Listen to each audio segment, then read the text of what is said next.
suis effaré de voir l'argent, le potentiel de la culture en France. Ça représente 3 fois ou 4 fois le, le secteur automobile, la quantité d'argent qui est dépensée dans la culture. Et quand je vois le peu de résultats, on est les derniers dans tout, à part un peu dans le cinoche, mais on est, les concours de tout, les chansons, on est à la rue de partout, quoi. On n'a plus rien à nous, quoi. C'est parce que il n'y a pas de renouvellement derrière. On est soumis à des systèmes de gestion de la culture ou de la musique qui sont complètement obsolètes, quoi. Enfin, pour moi, c'est complètement obsolète, quoi. Pour ça, la musique de Zanzibar, par exemple, ouais, n'importe qui va fabriquer sa trompette et il va jouer dans un orchestre parce qu'on accueille tout le monde. Moi, je préfère 1000 fois ça à des trucs qu'on nous impose et puis en plus, il faut raquer, quoi. Vous savez, les spectacles de rue, c'est l'art de rue, c'est génial, hein. Je me souviens de la première fois sur un festival où je bossais avec Patrick Dréan, qui était un mec extraordinaire, directeur de festival, extraordinaire, extraordinaire. Une programmation. Et Urban Sax, c'est un groupe de saxophonistes. Ils font des trucs scéniques, mais c'est la folie, quoi. Ils sont suspendus sur des harnais au bout des grues, au bout des viaducs, des machins. Et on se dit, mais qui c'est qui va aller voir ça? Au départ, hein, j'étais jeune, hein, mais qui c'est qui va aller voir ça? Et puis qu'on se rend compte que la manière dont l'affichage est fait, dont on en parlait au niveau de la radio, et tout ça, j'ai dit, putain, ça a l'air de prendre, quoi.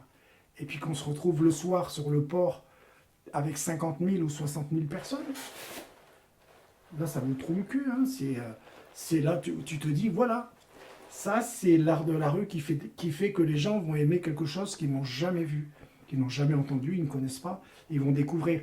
Et souvent, ils revenaient, ou tous les 2 ans, ou tous les 3 ans, ils revenaient, et le spectacle évoluait. Vous voyez, ça, pour moi, c'est vachement important.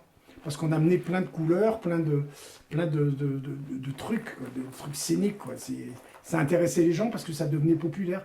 Même si quelquefois ils jouaient des trucs un peu difficiles à comprendre, mais pour nous, musiciens, ça va. Mais dans l'ensemble, c'était une ambiance, c'était un état d'esprit qui faisait que les gens étaient ouverts. Et cette ville, par exemple de Boulogne, j'en parle souvent, mais c'est un monument. C'est les spectacles, les concerts, c'est le festival de la Côte d'Opale, c'est monstrueux, quoi. C'était monstrueux, ça tombe un peu maintenant dans la variété, mais ça reste des grands moments festifs. Grands moments festifs, quoi. C'est important. Quand tu entends festif, tu entends partage. Ouais, ah bah, ouais, la culture, la fête, le partage, ça va tout ça, ça va ensemble. Sinon, je te fais un truc pour mes copains, quoi. Je fais de la guitare, mais je joue tout seul dans ma salle de bain. Bon, c'est un truc de partage, quoi. Il faut que ça sorte, quoi. Et moi, la culture, c'est ça. C'est amener aux gens ces trucs qu'ils n'ont pas. On ne l'enseigne pas, la culture, à l'école, hein. C'est pas la télé non plus qui a de la culture, hein. Donc, beaucoup de gens de la culture t'opposeront qu'il faut payer quelque chose pour pouvoir en jouir mieux, et d'autres te diront qu'il faut bien payer les intermittents du spectacle dont tu étais. Qu'est-ce que tu répondrais à ça? alors, je réponds à ça deux choses. La première chose, sur les intermittents du spectacle, je viens dire que quand on donne à une ville 1 million d'euros pour faire des trucs culturels, au prorata du nombre de places, je pense que la place, c'est pas à 10 euros ou à 15 euros qu'on va la faire, c'est à 1000 euros. Parce que vu le nombre de personnes que ça draine, je trouve que le calcul, il n'est pas bien placé. Alors, quitte à perdre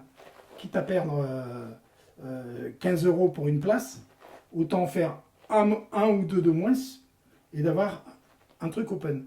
Moi, je viens toujours du principe qu'il ne faut pas faire pour faire. Il faut faire peu bien, que ça intéresse les gens et que ça permette faire découvrir des choses.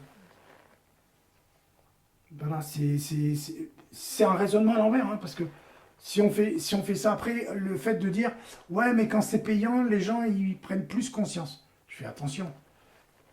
Ouais, mais si vous faites un spectacle pour 100 personnes, qui soit gratuit ou payant, il y aura 100 personnes. Par contre, ce ne sera pas les mêmes. Parce que faire de la culture et puis avoir toujours les mêmes tronches, moi je veux bien. Hein. Moi je veux bien. Hein. Vous le voyez comme ça, pas moi. Hein. Moi je préfère que Tartampion, qui habite là-bas au trou du cou du bout du monde, ils viennent un soir, on l'amène. On lui dit tiens, toi, viens, on va te faire voir ce que c'est on va te faire voir ce que c'est qu'une pièce de théâtre, comment travaille un comédien. C'est pour ça qu'il y a aussi des sessions comme à Avignon où c'est partagé dans la rue. Ben, les gens ils sont obligés d'y aller. Bon ben là c'est que à fond privé, donc tu es obligé de payer ta place de spectacle. Mais vous voyez le retentissement du Festival d'Avignon, même le off, qui est encore mieux que l'officiel. Hein, tout ce qui se passe en marge, c'est extraordinaire. Vous avez des queues pour avoir une séance, vous avez des queues. Quoi. Il y a des gens, ils sont là. Hein. Et il y en a qui sont. Moi, la première fois où j'y suis allé, j'étais pas trop branché, quoi. Mais la première fois où on a produit un spectacle au Festival d'Avignon, j'étais étonné, quoi. De ce qui en ressort à la sortie, t'as envie d'y retourner. C'est ça que c'est bien. C'est que la personne que tu as pris par la main pour l'emmener voir une pièce de théâtre ou pour voir un récit de poésie ou quelque chose, ou de la lecture ou de la chanson, ils se disent ah putain, la prochaine fois j'aimerais bien y retourner. Voilà. Et peut-être qu'il emmènera quelqu'un d'autre et qui fera pareil et ça fait boule de neige. Et ça va avancer. Pas besoin d'en faire 50. Hein. On ne peut pas faire un programme culturel où vous avez tous les jours un truc, quelquefois 2 fois par jour, vous avez un truc, dans un village comme ici, bon, je trouve que c'est gaspillé. Quoi. Il faut en faire moins et puis échelonner. C'est comme les fêtes, hein, c'est pareil. Hein. On dépense des grosses sommes une soirée et puis après, le reste du temps, il n'y a rien. Il faut mieux étaler, je pense.